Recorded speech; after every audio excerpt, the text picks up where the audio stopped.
Hello दोस्तों, स्वागत है आपका एक नए ब्लॉग में। अगर आपने मेरा पिछला ब्लॉग देखा होगा तो आपको पता ही होगा कि मेरे एग्ज़ाम्स हो गए ख़त्म, और एग्ज़ाम्स ख़त्म होने के बाद होती हैं छुट्टियां। तो बड़े हुए बच्चे छुट्टियां सबको पसंद होती हैं। सही बात है। तो छुट्टी भी थी और सावन का महीना भी चल रहा है, इसलिए मैंने सोचा मैं क्यों ना बाबा विश्वनाथ के दर्शन कराऊँ। इसलिए मैं जा रहा हूँ बाबा विश्वनाथ की नगरी वाराणसी।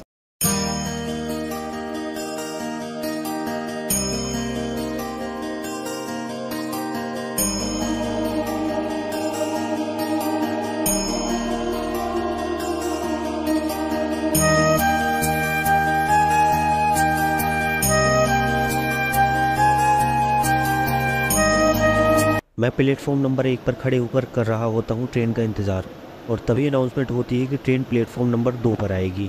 ट्रेन ना छूट जाए इसलिए मैं दौड़कर प्लेटफॉर्म नंबर 2 पर पहुँच जाता हूँ, और जैसे ही पहुँचता हूँ वैसे ही ट्रेन आ जाती है और मुझे पता चलता है कि ट्रेन अभी आधे घंटे रुकेगी। फाइनली आधे घंटे बाद ट्रेन चल पड़ती है और लगभग 3 घंटे में हम पहुँच जाते हैं बनारस। तो फाइनली अभी हम पहुंच चुके हैं बाबा विश्वनाथ की नगरी वाराणसी, और यहाँ हमारे प्रशांत भाई भी आ गए हैं हमारे साथ।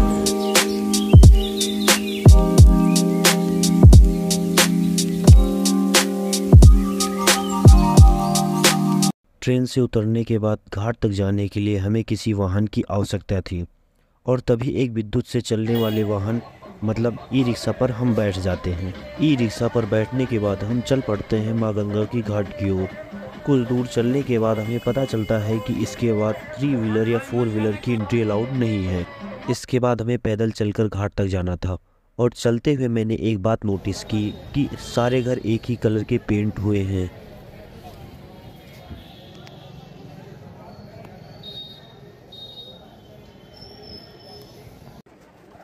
कुछ दूर चलने के बाद हम पहुंच जाते हैं दशाश्वमेध घाट पर।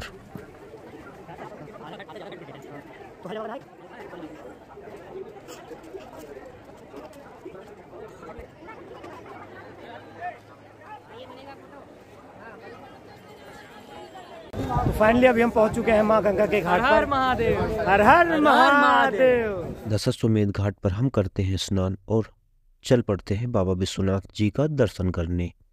तो भी हमने स्नान कर लिया है और अब हम जा रहे हैं बाबा विश्वनाथ का दर्शन करने। हर हर महादेव, हर हर महादेव।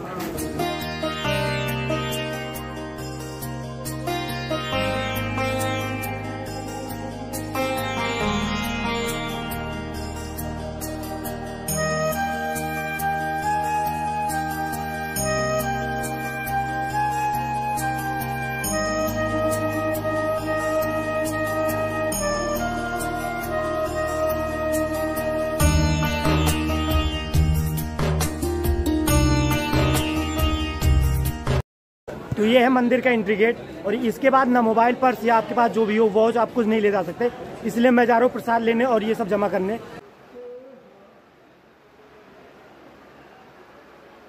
तो भी हम दर्शन करके आ गए हैं और अब हम जा रहे हैं कॉरिडोर में। क्या हुआ जी?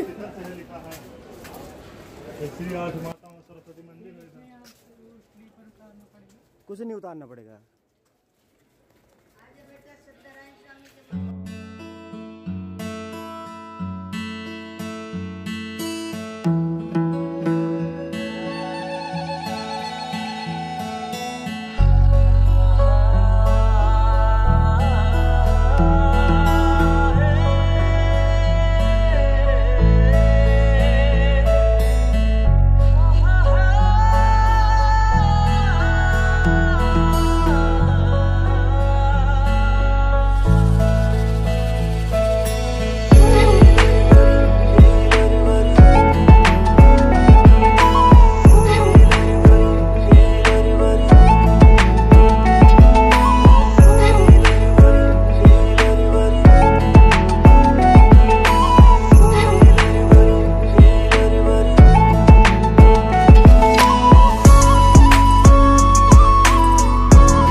यहाँ श्रद्धालुओं के लिए एक्सकलेटर की भी फैसिलिटी प्रोवाइड कराई गई है।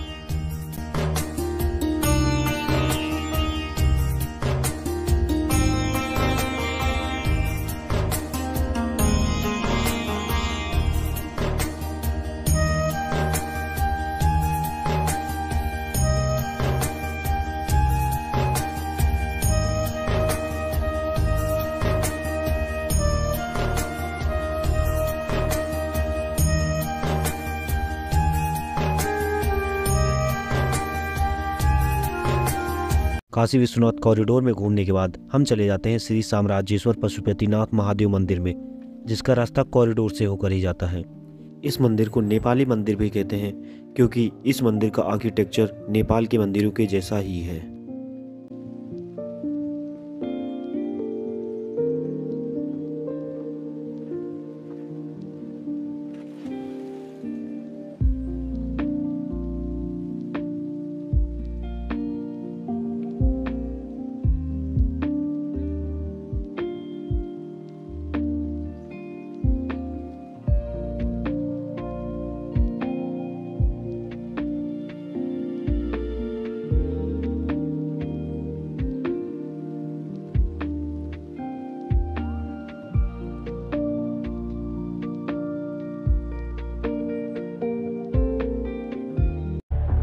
ये है मणिकर्णिका घाट। यहाँ पर साल के 365 दिन और 24 घंटे अंतिम क्रिया चलती रहती है। इस घाट को देखकर मुझे 4 लाइनें याद आ गई। यह चिता नहीं या काया थी, जो भस्म हुई बस माया थी, मोह मिथ्या का उचाट यही है, मणिकर्णिका का घाट यही है।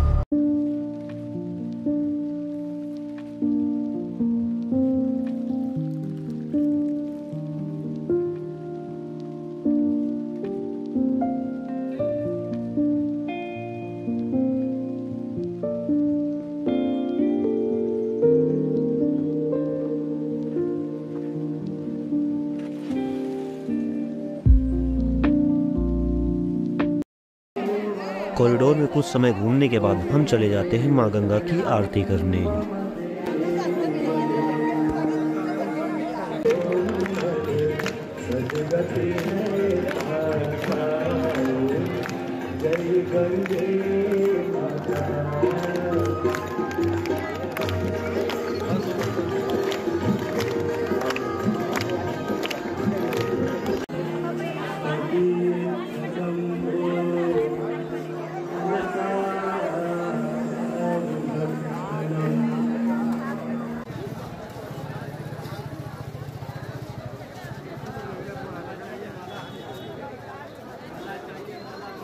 माँ गंगा की आरती करने के बाद हम चले जाते हैं श्री काल भैरव जी का दर्शन करने।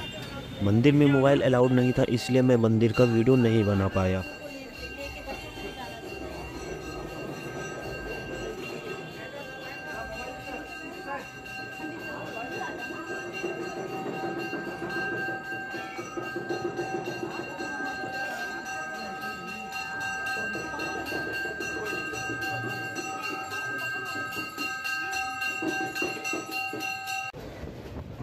काल भैरव जी का दर्शन करने के बाद हम चले जाते हैं प्रशांत भाई के घर, जहां भोजन और आराम करने के बाद सुबह 6 बजे की ट्रेन से हम वापस लौट आते हैं। तो फाइनली मैं फिर आ गया हूं जहां से हमने ब्लॉग की करी थी सुल्तानपुर जंक्शन। अगर आपको हमारा ये ब्लॉग अच्छा लगा हो तो ब्लॉग को लाइक, शेयर और कमेंट में हर हर महादेव जरूर लिखें। हर हर महादेव।